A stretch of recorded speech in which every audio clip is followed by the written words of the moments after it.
Hello বন্ধুরা, কেমন আছো সবাই? আজকে একটু গিয়েছিলাম মামার বাড়িতে। গিয়ে ওখানে একটা বড় বোড়ালে মুরগি ওরা বিরিয়ানি করবে বলে রেখেছিল। তাই আমারও ডাক পড়লো। আমিও সাজুগুজু করে চলে গেলাম ওদের বাড়িতে বিরিয়ানি করার জন্য। তো প্রথমে পেঁয়াজটাকে লাল করে নিলাম, নিয়ে তুলে নিয়ে আবার মাংসটা, সেই মোরগের মাংসটা দিয়ে দিলাম।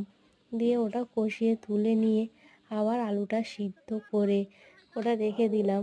দিয়ে সুন্দর করে গুছিয়ে বিরিয়ানিটা করলাম।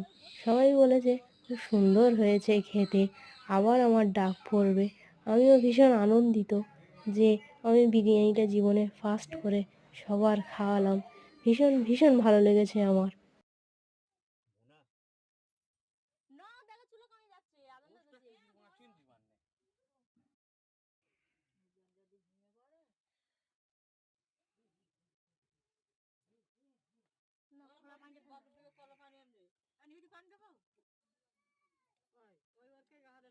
এই ওতে ভেঙে যাবে, সরু একটা পাতলা দিয়ে দাও, চাও না?